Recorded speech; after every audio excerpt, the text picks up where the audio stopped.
Alright guys, welcome to the shop.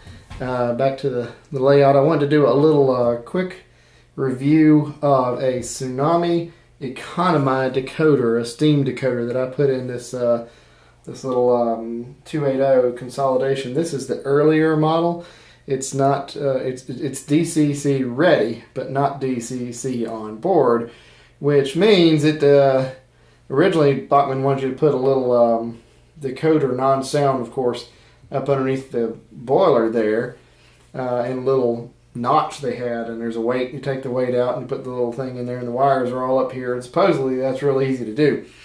Well, I wanted a sound decoder, so this is actually the tender off of my new 10-wheeler, 460 10-wheeler Bachmann. Now, if you've seen that model, you know that that is way too big for that 10-wheeler. So out it went. I took it off the 10-wheeler and I put it on this one. The 10-wheeler is getting a short tender, and I'm going to have to wait and get a sound decoder to put in it because the Bachmann chip that came with it is too long for the smaller one. Anyway, back to this locomotive. So this is the earlier model.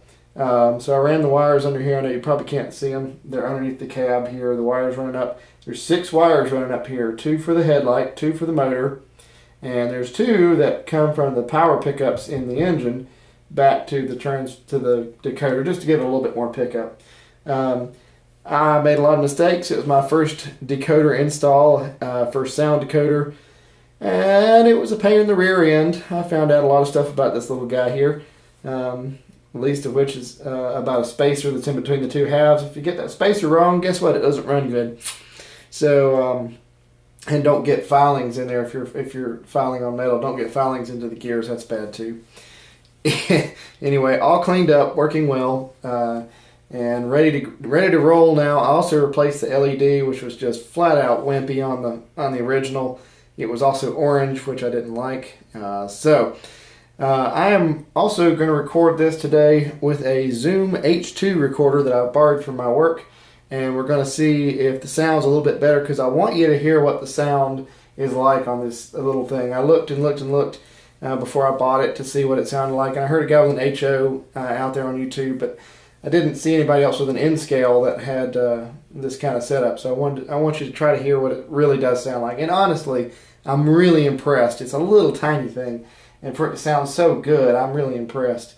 There are 2 8x12 sugar cube speakers in the tender underneath the load. I did not drill any holes in the coal load. There are 3 holes I drilled in the bottom of the tender plate when I had a different speaker I was trying to put in there, but I really don't think it matters. I think this is just fine, but the 2 are wired together, so there's 2 8x12 sugar cubes in there. So I'm going to turn the sound on and let you hear what it sounds like. Also, I'm running with an NCE power cab, just so if you need to know that. But anyway, I've got sound muted, so let's turn it on now, and I'll shut up and let you hear the sounds for it.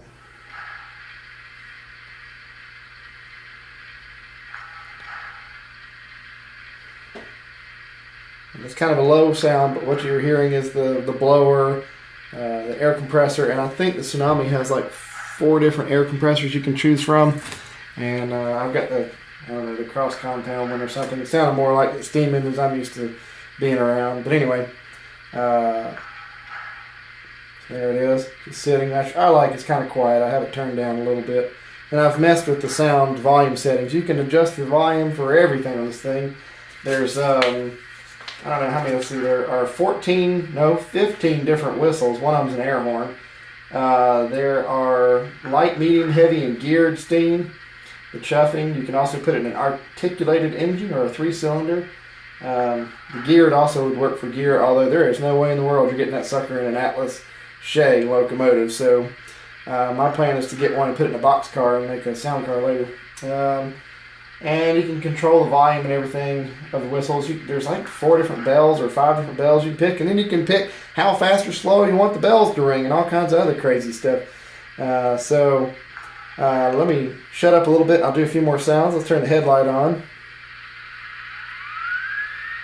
And it's a very bright headlight. You'll see it in just a few minutes. Can you hear the dynamo now? It's a little bit louder. I cut the dynamo way back because it was just ear piercing on that thing. You can do a boiler blowdown. Although For some reason, mine wants to blow the whistle crossing sound too when it does that. So we'll ring the bell. And we're going to move forward just a little bit. Open the cylinder cocks. And we'll inch forward at speed 1.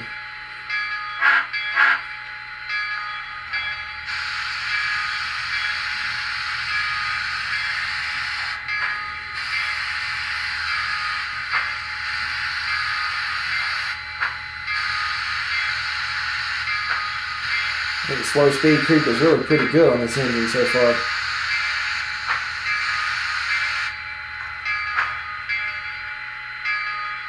Turn the bell off. And maybe now that this thing's up next to the, so I forgot that I moved the engine. I had to move the camera too. Anyway, so there you are, listen to it. It's probably a little bit louder, it's closer to the microphone now. Let's blow that whistle. This is the Southern flat top 3-chime whistle.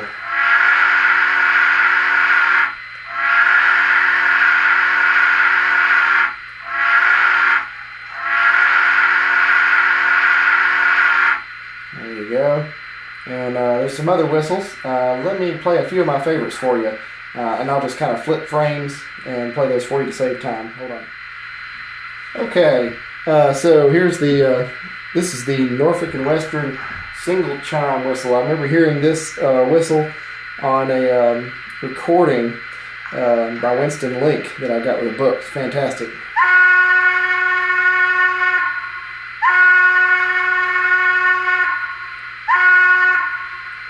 Okay, let's see, another one of my favorites. I'm not going to play them all, just some of my favorites. This is a D&RG, what does it say here, 5-chime, step 5-chime. This is one of the engines in Durango, Colorado, I believe.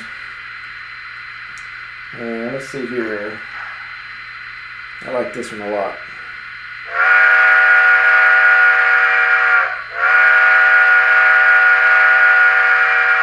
We'll go with that one for now. And also has a grade crossing sound.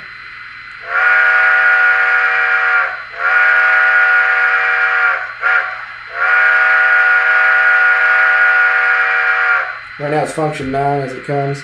The chuffing is matched. The faster it goes, the louder it goes, or the faster you turn the speed up, the louder it goes. So we'll do a couple of run-by shots so you can hear it chuffing. You can time the chuff to the wheel turn. There's a Johnson bar. There's also a water stop. Let's see if you can hear that. Let's turn the light off. The water stop's a little quiet. Let's see here.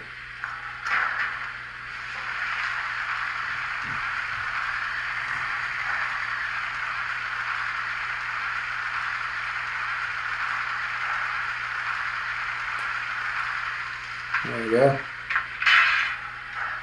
There's a few other sounds on here, but anyway, we'll just and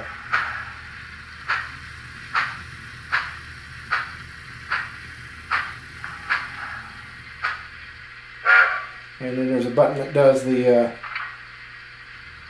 speed too, or not the speed, short whistle and long whistle. So you can do the whistle sounds and that sort of thing. But anyway, I'm going to do a couple of run-by shots for you so you can hear it really chuffing and going along. We'll set her up near the grade crossing, and I'll blow the grade crossing as it comes around so you can kind of hear what it sounds like. And anyway, overall, my thoughts are this is a great decoder. I really, really like it.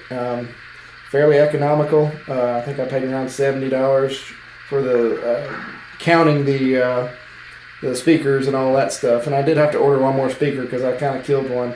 Again, this is my first install, so forgive me on that one. But anyways, Tsunami Economi decoder in an N scale with 2 8x12 sugar cube speakers. Got them from Streamlined Backshops. Guy Brian was great, really nice to work with. So I'll do a couple of run-bys and I'll shut up. Okay, we're moving out. I got the cylinder cocks open.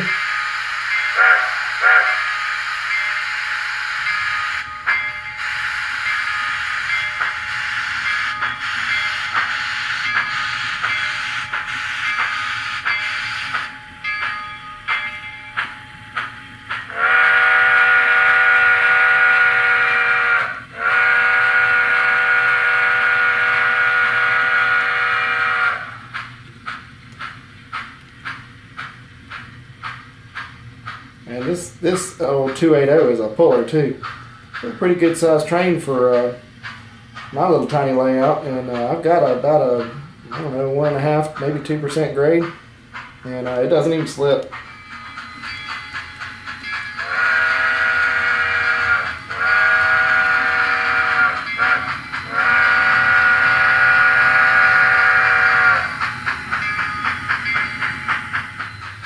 Alright, here we come up to one of my bridges. I like my bridges.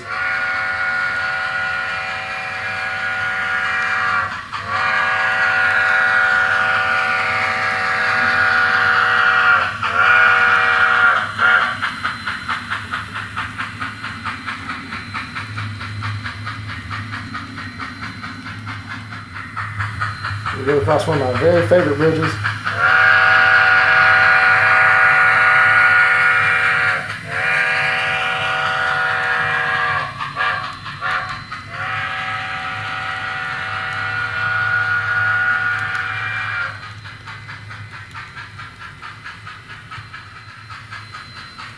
We'll do the bell one more time for you. Grade crossing.